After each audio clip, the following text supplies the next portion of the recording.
라스베이거스의 카지노를 소유할 정도로 막대한 재력가의 아들이었던 페가수스는 밤마다 아버지의 손을 잡고 파티장을 방문했으며 10살 때 아버지의 친구 딸이었던 신디아를 만나게 된다. 화가였던 페가수스에게 푹 빠지게 된 신디아는 결혼까지 약속하고 행복한 나날을 이어간다. 그러나 17세가 되었을 무렵 신디아는 병으로 죽게 되고 그 충격으로 절망적인 한때를 보내게 된다. 그러던 중 사후세계의 존재를 듣게 된 페가수스는 이집트로 여행을 떠나게 되어 신디아를 다시 만날 수 있을지도 모른다는 생각에 정처 없이 헤매게 된다. 그렇게 샤디라는 이집트인을 만나게 되는데 마치 모든 걸 알고 있다는 듯이 여기에 네가 바라는 건 없으니 당장 떠나라고 충고해준다. 마음을 꿰뚫어보는 마음이 현혹되듯 몰래 미행하여 지하에 숨겨져 있던 거대한 신전을 발견하게 된다. 넋놓고 바라보다가 결국 붙잡히는데 성스러운 장소를 염탐한 죄로 천년 아이템이 시험을 받게 된다. 시험에 통과하면 소유자로서 소원을 하나 들어준다고 하며 통과 못하면 죽게 된다고 한다. 그렇게 고통스러운 시험에 들게 된다. 명계의 문이 열리고 꿈에 그리던 신디아와 다시 재회하게 되어 모든 게 잘 풀린 듯 했으나 그것은 한순간의 환상에 불과했다. 처음부터 저주받은 시험에 소원 같은 게 이루어질 리가 없었던 것이다.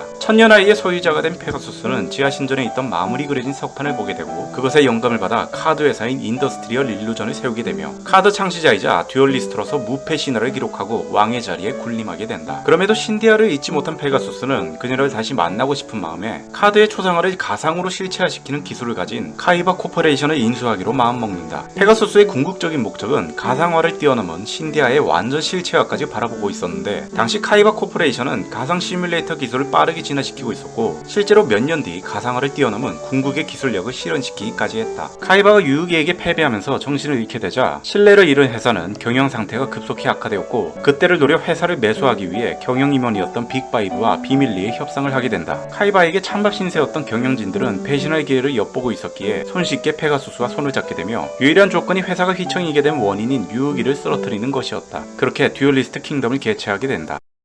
서프라이즈 선물로 유우기의 집에 테이프를 보내고 개사기템으로 보란듯이 반칙해 되며 킹덤에 참가하라고 유우기의 할아버지를 인질로 삼는다. 그리고 카이바의 동생이 회사의 중요소를 열쇠를 들고 있어서 납치한다. 킹덤이 열리고 정신이 돌아온 카이바는 동생을 구하기 위해 페가수스의 성에 몰래 진입하는데 페가수스에게 걸린다. 그리고 동생의 혼을 카드에 봉인시키고 유우기와 강제로 싸우게 한다. 이기고 돌아오면 상대해준다고 했는데 바로 돌아왔다. 카이바가 개사기템 공략법으로 자기가 직접 개발한 디스크로 싸우자는데 능청스럽게 대하며 지능적으로 매겨준다. 제안을 받아들이는 대신 혼이 나간 동생을 내보내는 잔인함을 보여주며 동생과 싸울 수 없었던 카이바는 결국 페가수스의 룰을 따르게 된다. 카이바의 최애 몬스터인 푸른눈의 백룡을 간파당하고 빼앗기면서 이때다 싶었는지 페가수스가 제 실력을 발휘한다. 이때 페가수스의 주력 카드들이 나오는데 카드의 대부분은 자기가 좋아했던 퍼니레빈 만화를 모티브로 했으며 카드 제작자라서 그런가 개사기를 넘어선 핵사기로 만들어져 있다. 자기 차례가 되면 책이 열리고 몬스터가 공격하고 다시 들어가는데 상대 차례가 되면 책이 닫히고 몬스터마저 공격하지 못한다는 개같은 설정을 집어넣었다. 한마디로 책을 파괴하지 않으면 무적이나 다름없었다. 페가수스는 이제까지 무패 신화를 기록하고 있었는데 왜 그랬는지 알 것 같다. 몰래 훔쳐보는 것도 모자라 카드까지 개사기로 만드는 졸렬함의 끝판왕을 보여준다. 그렇게 어쩔 방도가 없던 카이바는 제대로 해보지도 못하고 영혼을 빼앗기게 된다. 키스가 4강에서 탈락하자 난동을 부리며 상금을 강탈하겠다고 총을 들이밀어 가차없이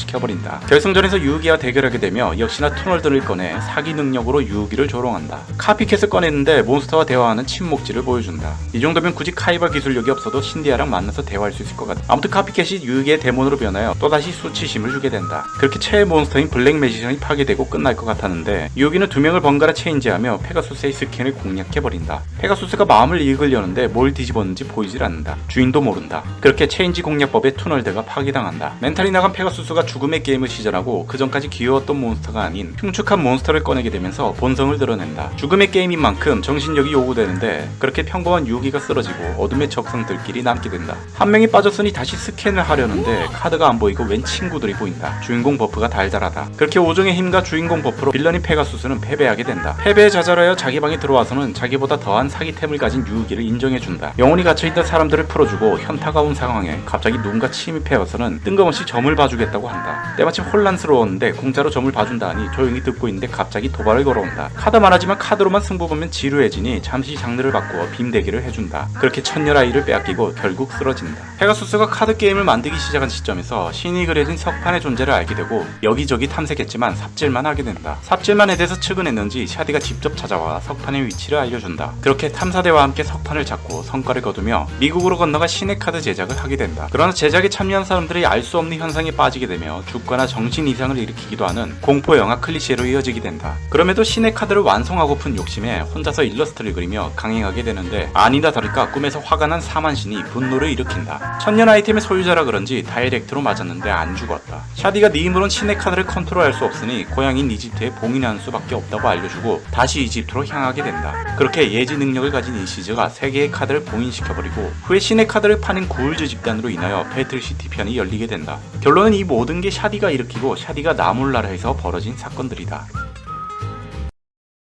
애니메이션에서는 기절한 걸로 나오면서 이후 도마편에서 카드에 봉인당하거나 후속작인 GX에서 엑스트라 역할로 가끔씩 모습을 보인다. 그러나 애니판과는 다르게 만화 원작에서는 킹덤편을 끝으로 잔인한 최후를 맞이하고 죽게 된다.